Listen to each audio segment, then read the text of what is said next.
ಧನುರ್ರಾಶಿ ಹಣ ಹೆಚ್ಚು ಖರ್ಚಾಗ್ತಕ್ಕಂಥದ್ದು, ಹಣ ಹೂಡಿಕೆ ಮಾಡಿ ಮಾಡಬೇಕಾದಂತಹ ಕೆಲಸಗಳು ಯಾವುದೂ ಕೂಡ ಈ ದಿವಸ ಪ್ರಾರಂಭ ಮಾಡುವಂಥದ್ದು ಬೇಡ ಅಂತ ಅರ್ಥ. ಕಬ್ಬಿಣ ಮಾರಾಟ ಮಾಡುವಂಥವ್ರಿಗೆ ಲಾಭ ಇದ್ದರೂ ಕೂಡ ಏನೋ ವಾಮಮಾರ್ಗವನ್ನು ಅನುಸರಿಸುವಂಥದ್ದು, ದಾಖಲಾತಿಗಳನ್ನು ಪರಿಶೀಲನೆ ಮಾಡಿದಾಗ ಸರಿಯಿಲ್ಲ ಅನ್ನುವಂಥದ್ದು, ದಂಡ ಕಟ್ಟಬೇಕಾದಂತಹ ಪರಿಸ್ಥಿತಿ ಒದಗಿ ಬರಬಹುದು. ನ್ಯಾಯವಾದಿಗಳು, ವಕೀಲರು ಇವರಿಗೆಲ್ಲ ಶುಭವಾದಂತಹ ದಿವಸ ಇದು ಅಂತ ಹೇಳಬೇಕು. ಕಾನೂನು ವಿದ್ಯಾರ್ಥಿಗಳು ತಮ್ಮ ಅಭ್ಯಾಸ ಅನುಕೂಲಕ್ಕೋಸ್ಕರವಾಗಿ ಹಿರಿಯ ವಿದ್ಯಾರ್ಥಿಗಳ ಜೊತೆಯಲ್ಲಿ ಚರ್ಚೆ ಮಾಡೋದಕ್ಕೆ ಅವಕಾಶ ಇದೆ. ಅವರ ಮಾರ್ಗದರ್ಶನ, ಅವರ ಅನುಭವವನ್ನು ಪಡ್ಕೊಳ್ಳಿಕ್ಕೆ ಅವಕಾಶ ಇದೆ. ವಿದ್ಯಾರ್ಥಿಗಳು ಸ್ಪರ್ಧಾತ್ಮಕವಾದಂತಹ ಪರೀಕ್ಷೆಗಳಲ್ಲಿ ಯಶಸ್ಸನ್ನು ಗಳಿಸಲಿಕ್ಕೆ ಅವಕಾಶ ಇದೆ. ಶನೈಶ್ಚರನನ್ನು ವಿಶೇಷವಾಗಿ ಪ್ರಾರ್ಥನೆ ಮಾಡಿ ಅನುಕೂಲ ಇರತಕ್ಕಂಥವ್ರು ಶನಿದೇವರ ದೇವಸ್ಥಾನಕ್ಕೆ ಎಳ್ಳೆಣ್ಣೆಯನ್ನು ದೀಪಕ್ಕೋಸ್ಕರವಾಗಿ ಕೊಡಿ. ಹಾಗೆ ನೀಲಾಂಜನ ಸಮಾಭಾಸಂ ರವಿಪುತ್ರಂ ಯಮಾಗ್ರಜಂ ಛಾಯಾ ಮಾರ್ತಾಂಡ ಸಂಭೂತಂ ತಂ ನಮಾಮಿ ಶನೈಶ್ಚರಂ ಎಂಬುದಾಗಿ 8 ಸಲ ಹೇಳಿಕೊಳ್ಳಿ, ಶುಭವಾಗಿ. ಮಕರ ರಾಶಿ ಹೊಸದಾಗಿ ಯಾವುದೇ ಕೆಲಸಗಳನ್ನು ಆರಂಭ ಮಾಡೋದಕ್ಕೆ ಒಳ್ಳೆಯದಾಗಿರುವುದಿಲ್ಲ. ಹಣದ ಚಿಂತೆ ನಿಮಗೆ ಕಾಡಬಹುದು, ಆದರೆ ಯಾವುದೇ ರೀತಿಯ ತೊಂದರೆಯಾಗದೆ ಹಣ ಸಿಕ್ಕತ್ತೆ. ಏನೋ ಯೋಚನೆ ಮಾಡಿ ತಲೆ ಮೇಲೆ ಕೈ ಹೊತ್ಕೊಂಡು ಕೂತಿರ್ತೀರಿ, ಈ ವ್ಯವಹಾರ ಹೇಗಪ್ಪ, ಹಣ ಇಲ್ವಲ್ಲ ಅಂತ. ಆ ಕ್ಷಣಕ್ಕೆ ಯಾವುದೋ ಒಂದು ವ್ಯವಸ್ಥೆ ಆಗುತ್ತೆ, ನಿಮ್ಮ ಸಮಸ್ಯೆ ಪರಿಹಾರವಾಗುತ್ತೆ. ಇದು ಭಗವಂತನ ಅನುಗ್ರಹ, ಇದು ನಿಮಗಿರತಕ್ಕಂತಹ ಗ್ರಹಗತಿಯ ಉತ್ತಮವಾದಂತಹ ಫಲ ಅಂತ ಹೇಳಬೇಕು. ಹಳೆಯ ಕಹಿ ನೆನಪುಗಳು, ನೀವು ಜೀವನದಲ್ಲಿ ನಡೆದು ಬಂದಂತಹ ದಾರಿ, ಇವೆಲ್ಲ ನೆನಪಿಗೆ ಬರತಕ್ಕಂಥದ್ದು. ಎಷ್ಟು ಕಷ್ಟಪಟ್ಟೆ ನಾನು, ಏನೆಲ್ಲ ಸಮಸ್ಯೆಗಳನ್ನು ಎದುರಿಸಿದೆ ಅನ್ನುವಂಥದ್ದು.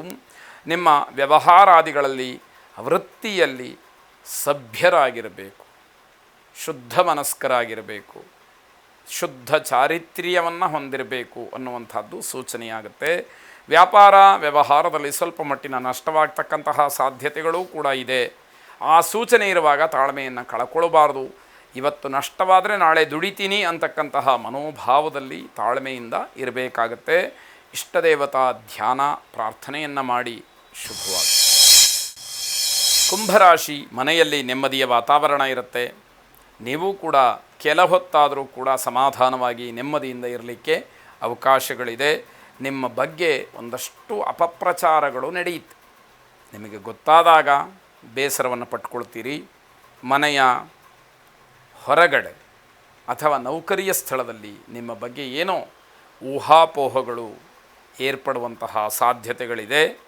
ಮನೆಯಲ್ಲಿ ಮಾತ್ರ ಎಲ್ಲರ ವಿಶ್ವಾಸಕ್ಕೆ, ನಂಬಿಕೆಗೆ ನೀವು ಅರ್ಹರಾಗಿರ್ತೀರಿ. ಅದು ಬಹಳ ಮುಖ್ಯವಾದಂಥದ್ದು. ಕೆಲವರು ನಿಮ್ಮಿಂದ ಸ್ಫೂರ್ತಿಯನ್ನು ಪಡ್ಕೊಳ್ತಾರೆ.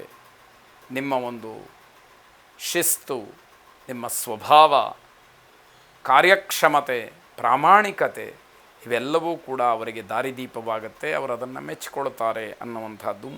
ವಿದ್ಯಾರ್ಥಿಗಳು ದುಂದುವೆಚ್ಚ ಮಾಡೋದಕ್ಕೆ, ಕಾಲಹರಣ ಮಾಡೋದಕ್ಕೆ ಅವಕಾಶಗಳು ಹೆಚ್ಚು. ಹಾಗೆ ಮಾಡ್ತೀರಿ ಕೂಡ, ಅದು ನಿಮಗೆ ಹಿನ್ನಡೆ ಆಗುವಂತಹ ಸಾಧ್ಯತೆ.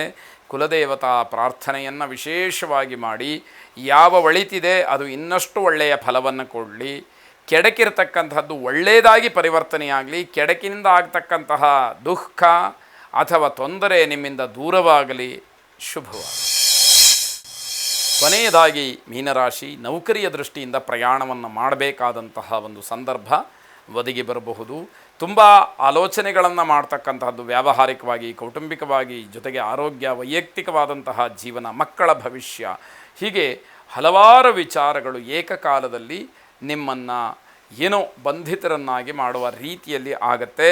ಮನಸ್ಸು ತುಂಬ ಘಾಸಿಗೊಳ್ತಕ್ಕಂತಹ ಸಾಧ್ಯತೆಗಳು ಹೆಚ್ಚಾಗಿದೆ.